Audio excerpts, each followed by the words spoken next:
بسم اللہ الرحمن الرحیم۔ ایک چیز آپ نے نوٹ کی ہوگی کہ یہ جو پتھر ہوتے ہیں یہ سڑک پر پڑے ہوئے ہوں تب بھی ان کی وہی شکل ہوتی ہے، اگر آپ انہیں اٹھا کر فریج میں رکھ دیں تب بھی ان کی وہی شکل ہوتی ہے، آپ انہیں اٹھا کر چولہے پر رکھ دیں تب بھی ان کی بظاہر وہی شکل اور وہی شیپ باقی رہتی ہے۔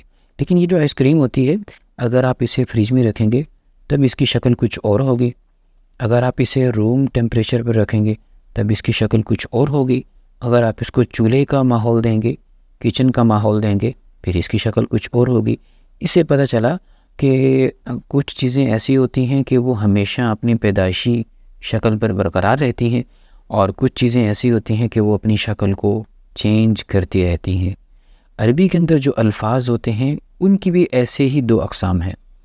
کچھ الفاظ ایسے ہوتے ہیں کہ وہ پتھر کی طرح ہمیشہ ایک ہی شکل میں رہتے ہیں، اور کچھ الفاظ ایسے ہوتے ہیں کہ وہ اپنی شکل کو آئس کریم کی طرح چینج کرتے رہتے ہیں۔ آئیے دیکھتے ہیں ان کو۔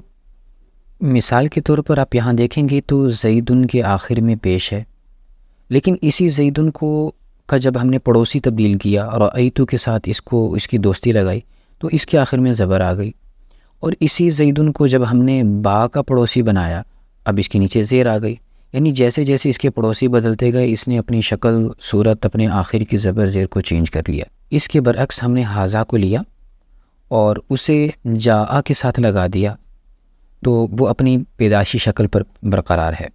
اسی حاضہ کو اٹھا کر ہم نے رأیتو کا پڑوسی بنایا، یہ پھر بھی اپنی اسی ڈٹھائی پر برقرار ہے، اپنی پیدائشی شکل پر برقرار ہے۔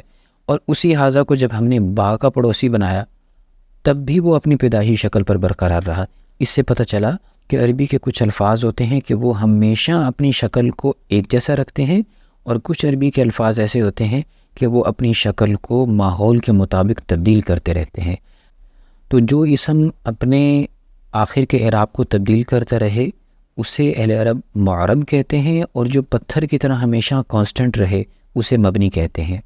اب یہاں پر دیکھ لیجئے، جاء زید رأیت زیدا مررت بزید، یہ معرب کی مثال ہے، اس کی ایگزامپل ہے، اور جاء ھذا رأیت ھذا مررت بھذا یہ مبنی کی ایگزامپل ہے۔ اور یہاں پر ایک اور نوٹ دیکھ لیجئے کہ یہ جو اعراب کے اندر زبر زیر پیش کی چینجنگ ہو رہی ہوتی ہے، تبدیلی ہو رہی ہوتی ہے، اس کو اعراب کہتے ہیں، اور جس کی وجہ سے تبدیلی ہو اسے عامل کہتے ہیں۔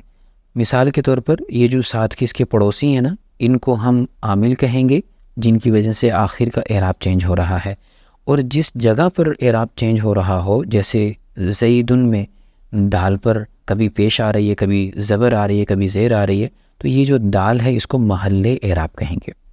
یہ جو آپ کے سامنے 5 طرح کے الفاظ لکھے ہوئے ہیں پوری عربی میں صرف یہی مبنی ہیں، اور ان کے علاوہ باقی سارے الفاظ معرب ہیں۔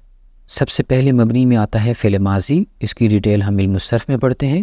دوسرے نمبر پر امر حاضر معروف، اس کی ڈیٹیل بھی ہم علم الصرف میں پڑھتے ہیں۔ تمام حروف یہ بھی مبنی کی اقسام ہیں، ان کی کچھ چیزیں ہم پڑھ چکے ہیں اور کچھ چیزیں آگے چل کر آئیں گی۔ نمبر 4 مضارع کے اسپیشل کچھ صیغے ہیں جن میں نون جمع مؤنث کا موجود ہو یا نون تاکید کا موجود ہو، اس کی مکمل ڈیٹیل بھی علم الصرف میں پڑھی جاتی ہے۔ اور 5ویں نمبر پر آتے ہیں اسماء غیر متمکن، کہ یہ بھی مبنی ہوتے ہیں۔ اب ہمارے ذہن میں کنفیوژن آئے گی کہ یہ باقی چیزیں تو ہمیں کافی حد تک سمجھ آ گئی ہیں، یا کچھ چیزیں ہمیں سمجھ نہیں آئی تو ہم وہ علم الصرف میں پڑھ لیں گے۔ یہ اسماء غیر متمکن یہ تھوڑا ہیوی قسم کا نام ہے، یہ کس چیز کو کہتے ہیں؟ تو آپ اس کے بارے میں بالکل پرسکون ہو جائیں۔ اسماء کا ایک بڑا اسپیشل قسم کا گروپ ہے، اس میں 8 طرح کے اسماء آتے ہیں، ان کو اسماء غیر متمکن کہتے ہیں، اور اس کی بڑی لمبی چوڑی اور بڑی دلچسپ قسم کی تفصیل انشاءاللہ چیپٹر نمبر 5 میں آئے گی، ہم ادھر ہی پڑھیں گے۔ ابھی فی الحال ہماری سمجھنے کی چیز یہ ہے کہ یہ 5 طرح کے جو الفاظ ہیں یہ مبنی ہوں گے، اس کے علاوہ باقی تمام الفاظ معرب ہوں گے۔ امید ہے آپ کو آج کا سبق سمجھ میں آیا ہوگا، دعا میں یاد رکھیے گا۔ السلام علیکم ورحمۃ اللہ۔